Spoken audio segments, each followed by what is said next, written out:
What's up, aggressive music lovers and cinephiles alike? There's nothing to do with sex. Or does it? We're back with another episode of Real Metal. I'm Rin. Necrotic Nick.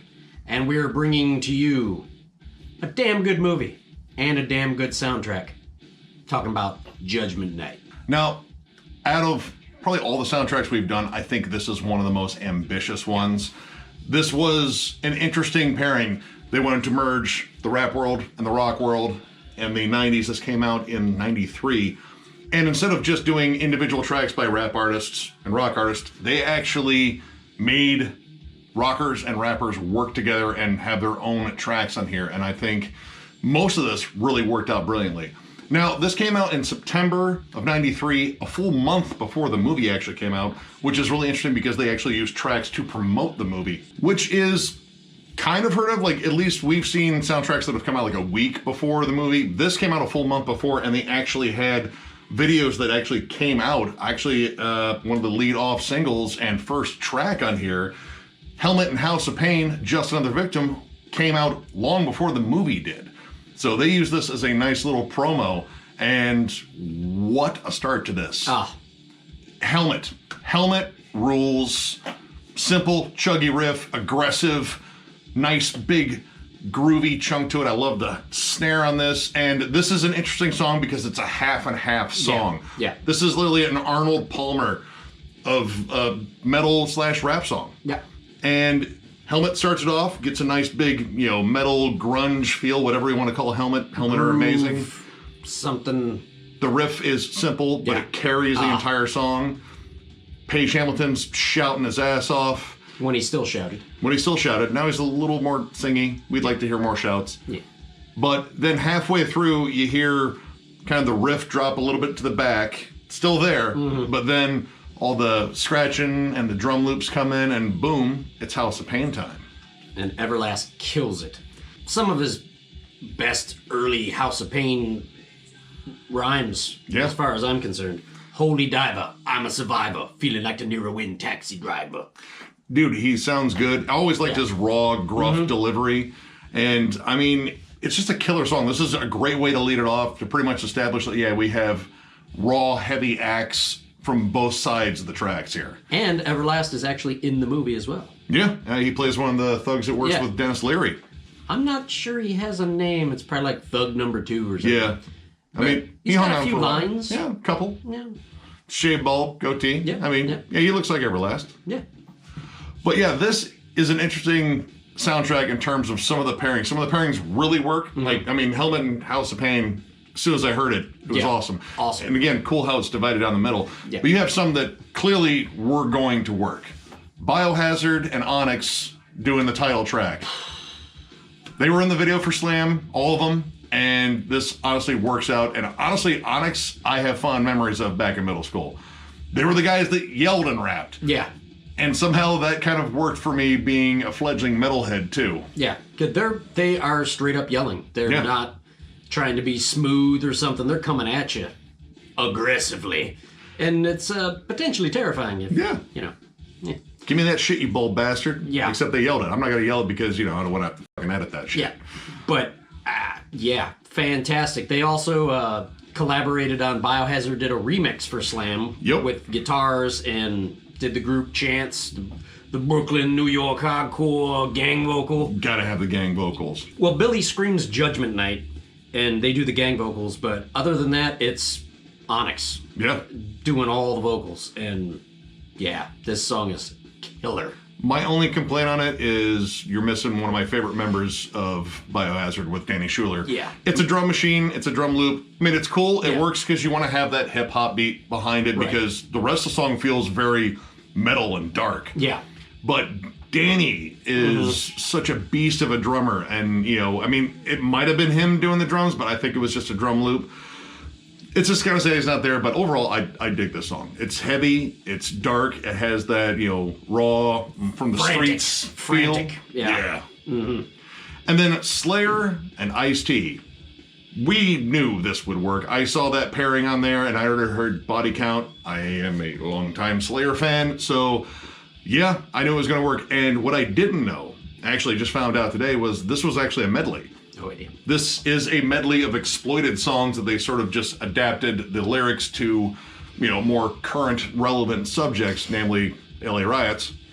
But if you listen to the lyrics today, they're just as powerful as they were in 92. Yeah. Jesus Christ, only 30 freaking years ago. Did we have to say that number out loud?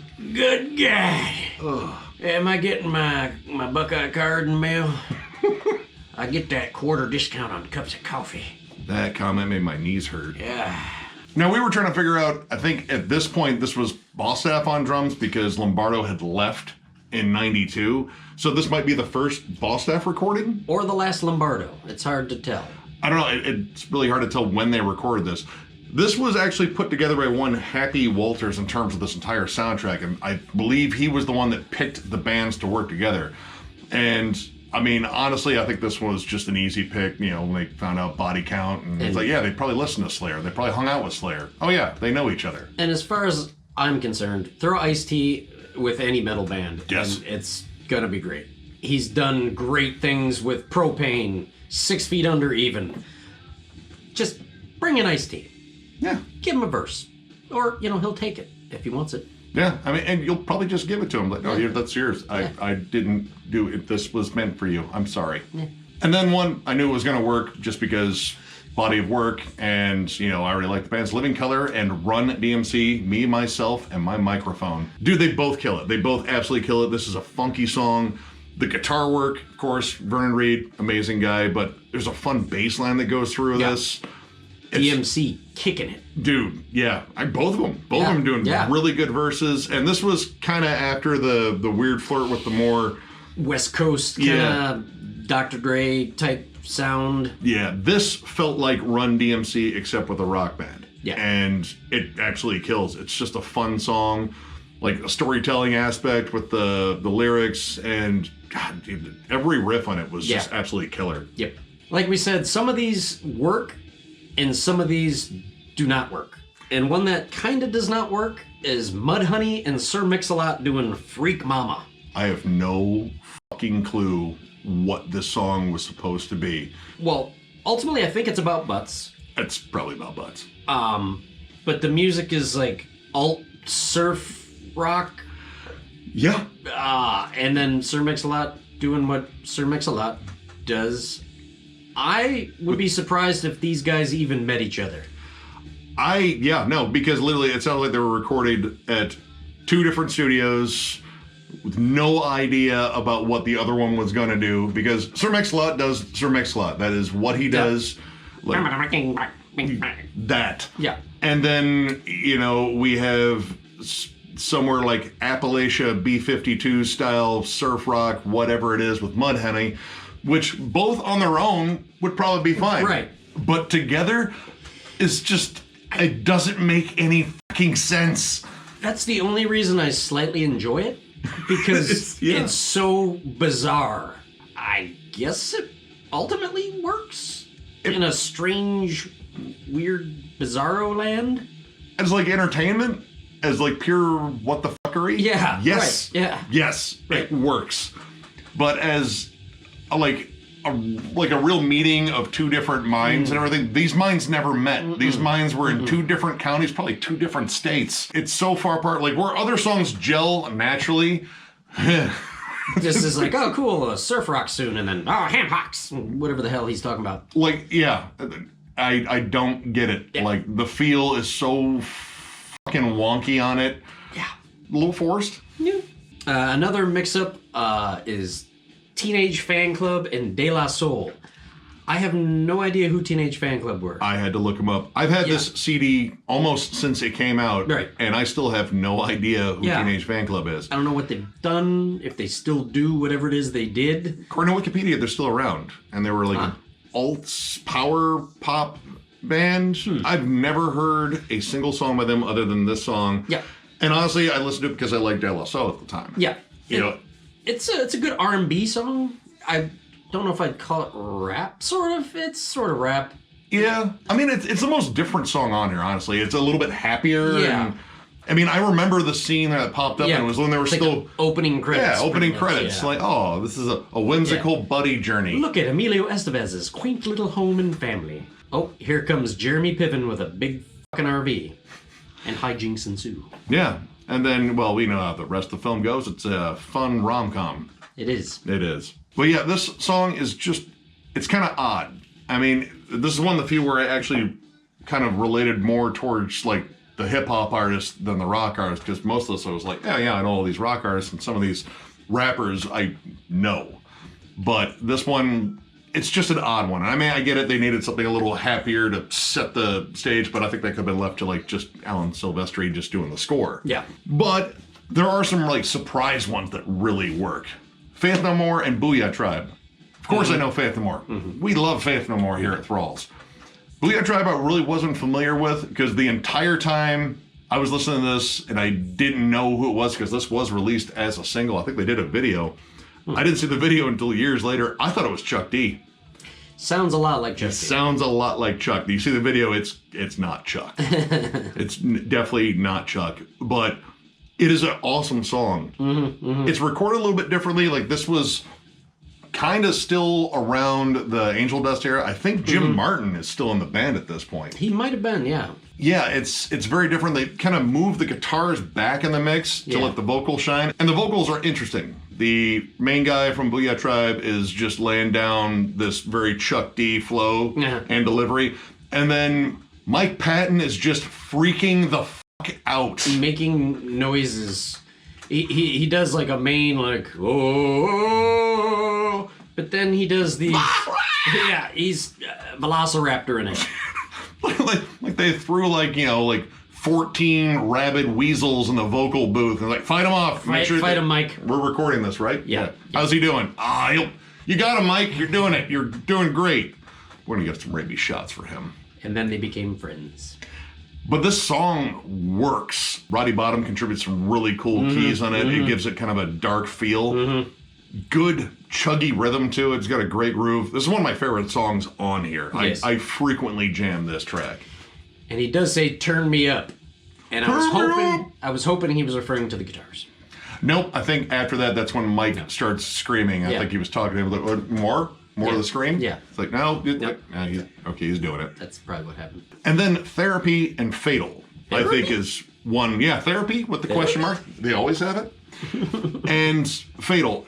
Honestly, I still know nothing about Fatal. And I was actually reading an interview with Michael McKeegan. They were both kind of paired as up-and-coming artists. At this point, Therapy was relatively new.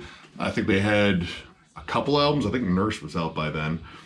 But Fatal was pretty much brand new. I think he had like one single out, and they wanted to pair them together because they were newer artists. And the results were really good. Like, it's very riff-driven. I like Therapy. I own a lot of their stuff. And Fatal, well, I don't have anything to say about him before because I've never heard his stuff other than this track. He metals it up. Yeah, he's yelling a lot. Yeah. Sometimes unnecessarily, I think. I think he's just like, well, I'm supposed to yell because it's rock and metal, right? He sounds like he blows out his voice toward the end. Yeah. Die! Yeah, that's probably not healthy. But it is metal. Yeah. And honestly, it really worked. Like, this is one of my favorite little smaller tracks on here, just in terms of like less known artists. It was a cool pairing, and I got to give Mr. Happy Walters some credit there for pairing those together. Kind of missed on the Mudhoney and Sir Mix-a-Lot thing, but you made up with that one. And Dinosaur Jr. and Del the Funky Homo Sapien. It is funky. That song works so well. That succeeds on every level that Freak Mama didn't. Yeah. Those bands were gelling. Very smooth. Nice kind of bluesy sort of feel to it. But, I mean, Del, I love that song, Mr. Dobalina, Mr. Bob Dobalina. Sure. I think that's him. It's a fun song. Yeah. It's a nice little 90s gem, and this actually kind of works like that because he has this really interesting, distinct, like, rhyme flow that he does. Yeah. He enunciates every word very clearly, too. And I think that kind of just works with this. It's just kind of like blues rock meets rap, and it's an awesome track. And a rap group that shows up twice for some odd reason, Cypress Hill. One track with Sonic Youth and one track with Pearl Jam. Both distinctly different versions of Cypress Hill, I would say. The Sonic Youth one, I Love You, Mary Jane, which I think's about a lady. It's a girl. It's a love song. Definitely a lady. Yeah. But that's obviously a stoned out, trippy Kim Gordon doing some weird whispering thing, and that's fine. Just don't do any more. I don't think Send Dog's on it. I think it's just Be Real. Yeah. And yeah, it's a good stoner Cypress Hill. I mean, it feels like they just kind of took what Sonic Youth does and just kind of like sampled it, which is good because I'll be honest, Sonic Youth sucks. I have never been a fan. I've tried. It's like quite a collection of people that can't play their instruments. Yeah. But I think in this, it kind of worked because it was supposed to be kind of like trippy and weird and atmospheric, like, you know, like a David Lynch film, except it was directed by someone other than David Lynch trying to direct a David Lynch film. Yeah, and Pot. Yeah, and Pot. Yeah. But the Pearl Jam one actually works out pretty well. That's more of an aggressive, angry Be Real. Maybe they ran out of smoke, or they're trying to find some. So you gotta record the song first, then you get the smoke. So that's bullshit. It's the more aggressive A to the motherfucking K, homeboy.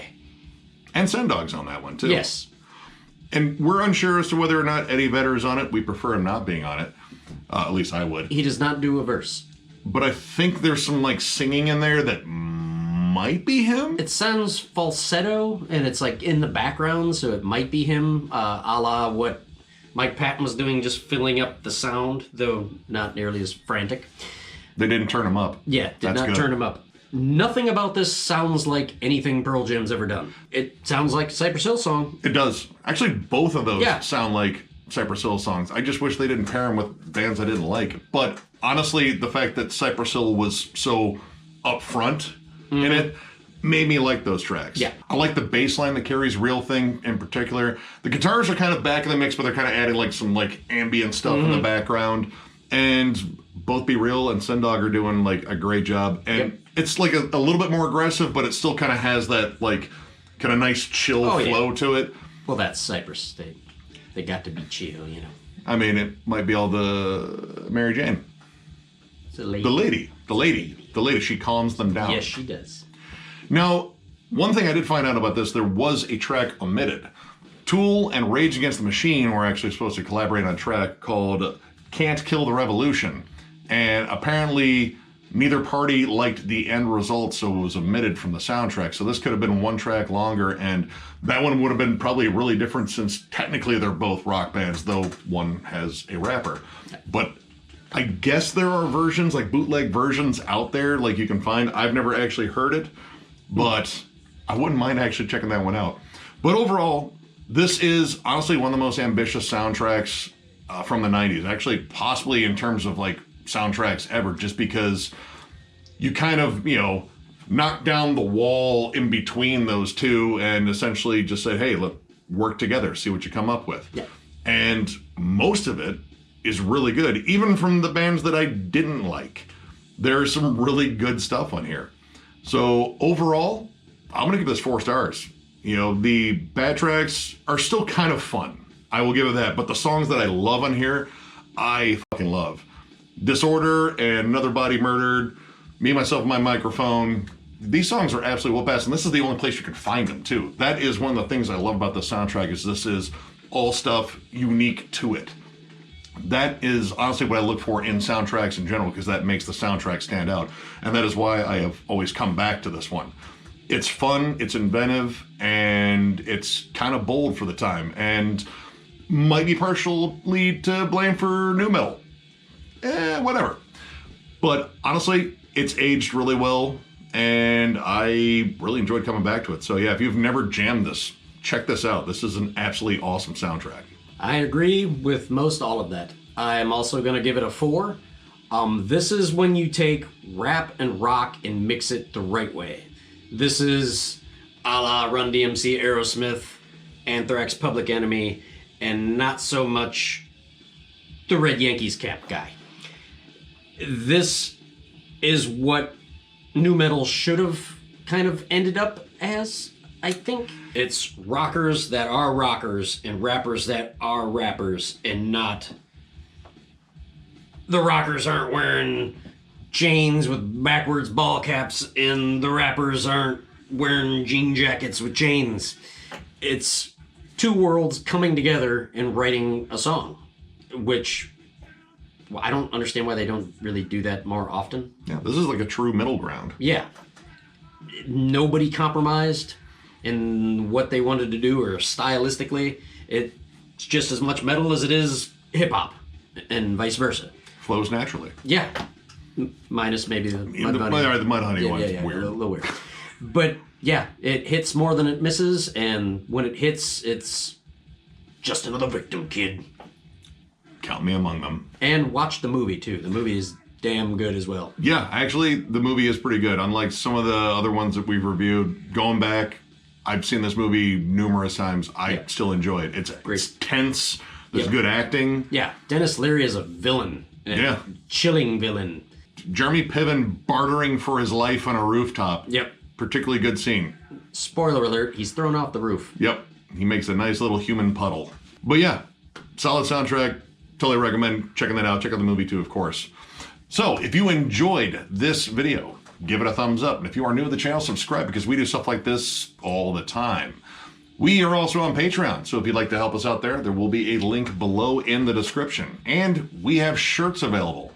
We're pretty much down to 2X, XL, and large, so if you're any of those sizes or know someone of that size, hit us up on thrallsofmetal@gmail.com, put in the subject matter shirts, and let us know. And we will get back to you, get your information, and hopefully get you or your friends shirts. So with that, I thank you very much for watching, and we will catch you later.